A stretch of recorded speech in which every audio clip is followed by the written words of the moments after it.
दोस्तों आज हम ऐसे सवाल के बारे में बात करने वाले हैं जो हर भारतवासी के मन में उठता होगा। हर महीने जब आपकी सैलरी आती है तो उसमें से टैक्स कट जाता है। जब भी आप मार्केट से कोई चीज खरीदते हो तो उस पर जीएसटी लगता है। जब आप पेट्रोल खरीदते हो तो उसमें से आधे से ज्यादा पैसा आपका टैक्स में चला जाता है। लेकिन जब बात आती है फैसिलिटीज की तो भारत के लोगों को खराब सड़कें मिलती है, गवर्नमेंट हॉस्पिटल में बेड नहीं मिलता, बच्चों के स्कूल में टीचर नहीं होते और बिजली और पानी की दिक्कत तो रोज की है। लेकिन अब सवाल ये है कि हम इतना सारा टैक्स देते हैं फिर भी हमें अच्छी फैसिलिटी क्यों नहीं मिलती। दोस्तों चलिए एक छोटा सा एग्जांपल लेते हैं। मान लीजिए एक मिडिल क्लास फैमिली में दो पेरेंट जॉब करते हैं तो दोनों मिलकर हर साल 2 से लेकर 3 लाख रुपए टैक्स देते हैं। लेकिन जब उनका बच्चा सरकारी स्कूल में जाता है तो वहाँ पर टीचर्स नहीं मिलते, उसको अच्छी सुविधा नहीं मिलती। हॉस्पिटल जाओ तो वहाँ पर घंटों लाइन में खड़े रहना पड़ता है। तो दोस्तों अब सवाल ये आता है कि ये टैक्स का पैसा जाता कहाँ है। तो चलिए दोस्तों आज की इस वीडियो में हम इसी टॉपिक पर डिटेल में बात करेंगे। आज की इस वीडियो में हम देखेंगे कि भारत में कितना टैक्स कलेक्ट होता है और इसी के साथ इन पैसों का इस्तेमाल गवर्नमेंट कहाँ पर करती है और क्यों भारत में लोगों को टैक्स की तुलना में कम फैसिलिटीज मिलती है। इसी के साथ दोस्तों हम करप्शन का रोल और टैक्स चोरी के बारे में भी बात करेंगे और इसी के साथ हम ये भी बात करेंगे कि कौन लोग टैक्स देते हैं और कौन लोग टैक्स नहीं देते। तो चलिए बिना किसी देरी के वीडियो शुरू करते हैं। तो दोस्तों सबसे पहले ये समझते हैं कि भारत के लोग कितना टैक्स देते हैं। भारत में दो प्रकार के टैक्स होते हैं। पहला होता है डायरेक्ट टैक्स, दूसरा है इनडायरेक्ट टैक्स। डायरेक्ट टैक्स वो टैक्स होता है जो आपकी इनकम या फिर आपके प्रॉफिट पर लगाया जाता है, जिसमें इनकम टैक्स और कोऑपरेट टैक्स शामिल है। Central board of direct taxes के एक डेटा के अनुसार फाइनेंशियल ईयर 2024-25 में direct tax 22.26 lakh crore collect हुआ है और दोस्तों ये बजट के एस्टीमेट से 1% ज्यादा था। इसमें पर्सनल इनकम टैक्स का हिस्सा 10.45 लाख करोड़ रुपीस का है और कॉर्पोरेट टैक्स का हिस्सा 9.11 लाख करोड़ है। दोस्तों दूसरा टैक्स है इनडायरेक्ट टैक्स। ये आपके गुड्स और सर्विसेज पर लगाया जाता है, जैसे कि जीएसटी, एक्सरसाइज ड्यूटी,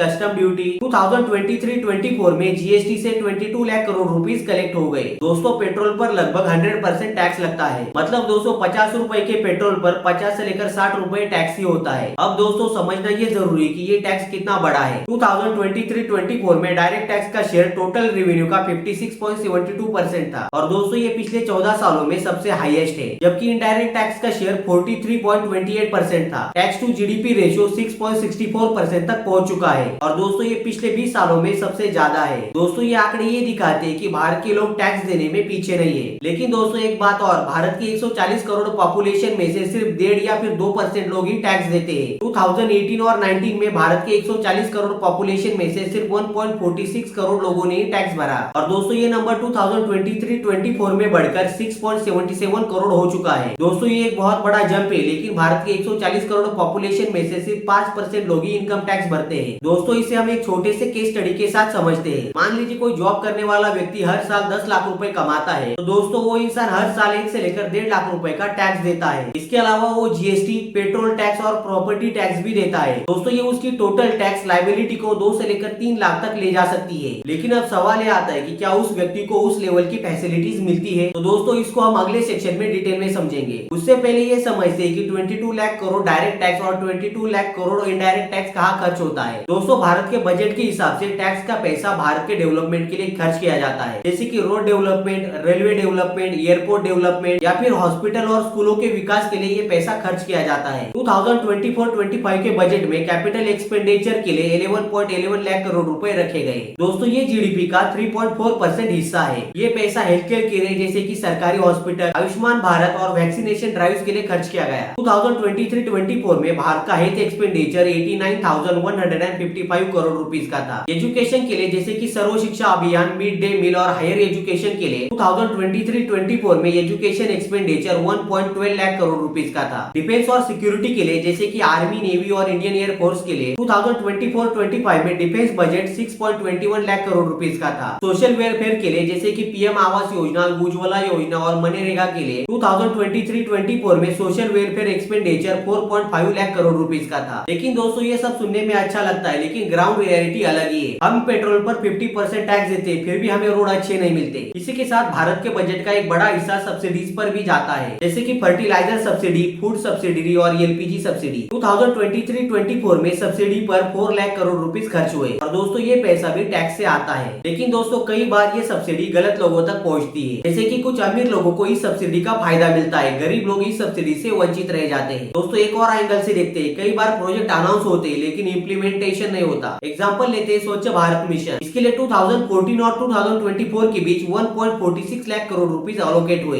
इससे दोस्तों दोस्तों टॉयलेट तो बने, लेकिन अब भी गाँव में ओपन डेफिकेशन होता है क्योंकि मेंटेनेंस और अवेयरनेस की कमी है। तो दोस्तों अब सवाल ये आता है कि इतना टैक्स कलेक्ट होता है तो हमें फैसिलिटी क्यों नहीं मिलती। इसका सबसे पहला रीजन है करप्शन और लीकेज। वर्ल्ड बैंक की एक रिपोर्ट के मुताबिक डेवलपिंग कंट्रीज में पब्लिक फंड का 20 से लेकर 40% पैसा करप्शन या फिर लीकेज में चला जाता है। और दोस्तों भारत में भी एक बड़ी समस्या है। एग्जाम्पल लेते हैं कॉमनवेल्थ गेम 2010 का। इसमें 70,000 करोड़ में से बड़ा हिस्सा स्कैम में चला गया और दोस्तों सीएजी की रिपोर्ट ने इसकी इन्वेस्टिगेशन की थी। इनकम टैक्स डिपार्टमेंट ने 2014 में 1 लाख करोड़ ब्लैक मनी पकड़ा और दोस्तों ये टोटल ब्लैक मनी का सिर्फ 2% हिस्सा था। दोस्तों जेएनयू इकोनॉमिस्ट अरुण कुमार के हिसाब से भारत में ब्लैक मनी 90 लाख करोड़ के आसपास है। और अगर दोस्तों ये पैसा सिस्टम में आता तो आज भारत के लोगों को कितनी अच्छी फैसिलिटीज मिल सकती थी। इसका दूसरा कारण है इनएफिशिएंट एलोकेशन। टैक्स का पैसा सही जगह पर खर्च नहीं किया जाता। दोस्तों मेट्रो सिटीज में हॉस्पिटल बनते हैं, लेकिन रूरल एरिया में गवर्नमेंट हॉस्पिटल में डॉक्टर ही नहीं है। नेशनल हाईवे प्रोजेक्ट पर हर साल 2 लाख रुपए खर्च किए जाते हैं, लेकिन गाँव की सड़कें आज भी खराब है। तो इतना बड़ा डिफरेंस क्यों है? तीसरा कारण है लो टैक्स बेस। दोस्तों भारत में सिर्फ 5% लोग ही टैक्स देते हैं, जबकि डेवलप कंट्रीज में 30 से लेकर 40% लोग टैक्स देते हैं। इसका मतलब ये है कि सरकार के पास लिमिटेड फंड होता है। इनडायरेक्ट टैक्स जैसे कि जीएसटी हर कोई देता है, गरीब से लेकर अमीर तक, लेकिन ये इनविजिबल होता है। इसलिए दोस्तों लोगों को लगता है कि वो टैक्स नहीं दे रहे। अगर दोस्तों टैक्स बेस को बढ़ाया जाए तो सरकार के पास ज्यादा पैसा जाएगा, जिससे हमें अच्छी फैसिलिटीज मिल सकती है। चौथा कारण है policy gap. Tax expenditure Bharat के जीडीपी का 4 से लेकर 6% पार्ट होता है। दोस्तों ये पैसा डेवलपमेंट के लिए यूज हो सकता था, लेकिन एक्सेप्शन के चक्कर में वेस्ट होता है। दोस्तों एक और केस स्टडी लेते हैं। भारत की 70% पॉपुलेशन रूरल एरिया से आती है, लेकिन हेल्थ केयर बजट का सिर्फ 30% पार्ट ही वहां तक जाता है। दोस्तों एक रिपोर्ट के मुताबिक 2023 में रूरल पीएससी में 40% डॉक्टर की पद खाली थे। और दोस्तों ये दिखाता है कि प्लानिंग में कितनी कमी है। अगर ये डॉक्टर्स होते तो गाँव के लोगों को कम पैसों में अच्छी हेल्थ केयर फैसिलिटीज मिलती। दोस्तों मेट्रो सिटीज में जैसे दिल्ली और मुंबई में वर्ल्ड क्लास हॉस्पिटल है, लेकिन टीयर 2 और टीयर 3 सिटीज में बेसिक फैसिलिटीज भी नहीं है। अब देखते हैं दोस्तों सबसे ज्यादा टैक्स कौन देता है। भारत में सबसे ज्यादा टैक्स मिडिल क्लास लोग देते हैं। ये टैक्स वो लोग देते हैं जो सैलरी से पैसे कमाते हैं। इनकी सैलरी से टीडीएस कटता है, इससे वो टैक्स चोरी भी नहीं कर सकते। मिडिल क्लास लोगों की ईएमआई और टैक्स देते देते पूरी जिंदगी निकल जाती है, जबकि अल्ट्रा रिच पीपल टैक्स का सिर्फ 5% देते हैं। और दोस्तों यही लोग देश की 50% संपत्ति को कंट्रोल करते हैं। कई सारे अमीर लोग ऐसे होते हैं जो अपनी इनकम को एग्रीकल्चर इनकम शो करते हैं या फिर ऑफशोर अकाउंट में पैसा ट्रांसफर करते हैं। दोस्तों कॉर्पोरेट टैक्स भी टैक्स का बड़ा हिस्सा देते हैं, लेकिन ये कंपनी टैक्स लूप होल का फायदा उठाती है। 2019 में कॉर्पोरेट टैक्स 30% से घटाकर 22% कर दिया गया। दोस्तों ये एक अच्छा स्टेप था, लेकिन टेम्पररी टैक्स कलेक्शन में थोड़ी कमी आई। 2024-25 में corporate tax 9.11 lakh crore collect हुआ। और दोस्तों ये दिखाता है कि कंपनीज भी टैक्स में कंट्रीब्यूट कर रही है। दोस्तों इनफॉर्मल सेक्टर एक बड़ा इशू है। भारत में इनफॉर्मल सेक्टर का जीडीपी 30 से लेकर 40% तक है, लेकिन ये टैक्स के दायरे से बाहर रहता है। और इस सेक्टर में कंपाइलेंस बहुत कम है और ये लोग जीएसटी और इनकम टैक्स नहीं देते। और दोस्तों इसकी वजह से सरकार के रेवेन्यू में बड़ा असर पड़ता है। दोस्तों 2014 में भारत में 3 करोड़ 80 लाख लोगों ने इनकम टैक्स रिटर्न फाइल किया। इसी के साथ 2024 में 6 करोड़ 77 लाख लोगों ने इनकम टैक्स रिटर्न फाइल किया। यानी पिछले 10 साल में इनकम टैक्स रिटर्न भरने वाले लोगों की 16% से ग्रोथ हुई है। लेकिन अब भी दोस्तों भारत की 95% पॉपुलेशन टैक्स ही नहीं देती। लेकिन अगर दोस्तों ये नंबर बढ़ता है तो इससे सरकार के पास और ज्यादा रेवेन्यू आएगा और इस रेवेन्यू के माध्यम से भारतवासियों को अच्छी फैसिलिटी मिल पाएगी। तो दोस्तों अब सवाल ये आता है कि हम इस समस्या से कैसे बाहर निकल सकते हैं। दोस्तों यहाँ पर कुछ सोल्यूशन है जिसके माध्यम से हम इस समस्या से बाहर निकल सकते हैं। सबसे पहला सोल्यूशन है ट्रांसपेरेंसी एंड अकाउंटेबिलिटी। टैक्स के पैसे का हिसाब ऑनलाइन पोर्टल पर पब्लिक होना चाहिए। Global tax expenditure transparency index के एक रिपोर्ट के मुताबिक भारत का ट्रांसपेरेंसी स्कोर आउट ऑफ 100 52.7% है। और दोस्तों ट्रांसपेरेंसी की वजह से ये स्कोर इंप्रूव हो सकता है। टैग और आरटीआई जैसे टूल को मजबूत करना होगा ताकि करप्शन पर रोक लगाई जा सके। दोस्तों दूसरा सोल्यूशन है बेटर प्लानिंग। भारतीय रूरल एरिया में एजुकेशन और हेल्थ केयर पर फोकस होना चाहिए। केरल और तमिलनाडु एक्सपेंडिचर इफिशियंसी में सबसे आगे है। उनके मॉडल को दूसरे स्टेट में अप्लाई किया जा सकता है। इसी के साथ लोकल गवर्नमेंट को और ज्यादा फंड देना होगा ताकि फैसिलिटीज ग्राउंड लेवल पर इम्प्रूव हो सके। तीसरा सोल्यूशन है पब्लिक अवेयरनेस। लोगों को ये समझना जरूरी है कि टैक्स उनका ही पैसा है जो देश के विकास के लिए है। दोस्तों केरल स्टेट का हेल्थ केयर सिस्टम बहुत ही मजबूत है क्योंकि वहाँ के स्टेट गवर्नमेंट ने लोकल बॉडीज को ज्यादा फंड और ऑटोनॉमी दी है। और दोस्तों 2023-24 में केरल स्टेट ने अपने हेल्थ केयर का 60% बजट रूरल डेवलपमेंट के लिए दिया था, जिसकी वजह से वहाँ पर रूरल एरिया में अच्छे हॉस्पिटल सर्विसेज मिलती है। अगर दोस्तों ये मॉडल बाकी स्टेट पर भी अप्लाई किया जाए तो भारत का रूरल हेल्थ केयर सिस्टम और भी ज्यादा इंप्रूव होगा। इसी के साथ चौथा सोल्यूशन है सिटीजन पार्टिसिपेशन। लोगों को अपने लोकल गवर्नमेंट में हिस्सा लेना चाहिए, जैसे कि ग्राम सभा मीटिंग में आपको पार्टिसिपेट करना चाहिए। और दोस्तों इससे पब्लिक की अवेयरनेस और ज्यादा बढ़ेगी। आई होप दोस्तों आपको इन इन्फॉर्मेशन पसंद आई होगी। आपको ये वीडियो कैसा लगा कमेंट सेक्शन में जरूर बताइए। अगर आपको ये वीडियो अच्छा लगा तो वीडियो को लाइक कीजिए, चैनल को सब्सक्राइब कीजिए और ये वीडियो अपने दोस्तों के साथ जरूर शेयर कीजिए। तो चलिए मिलते हैं नई किसी इन्फॉर्मेटिव वीडियो में, तब तक के लिए जय हिंद,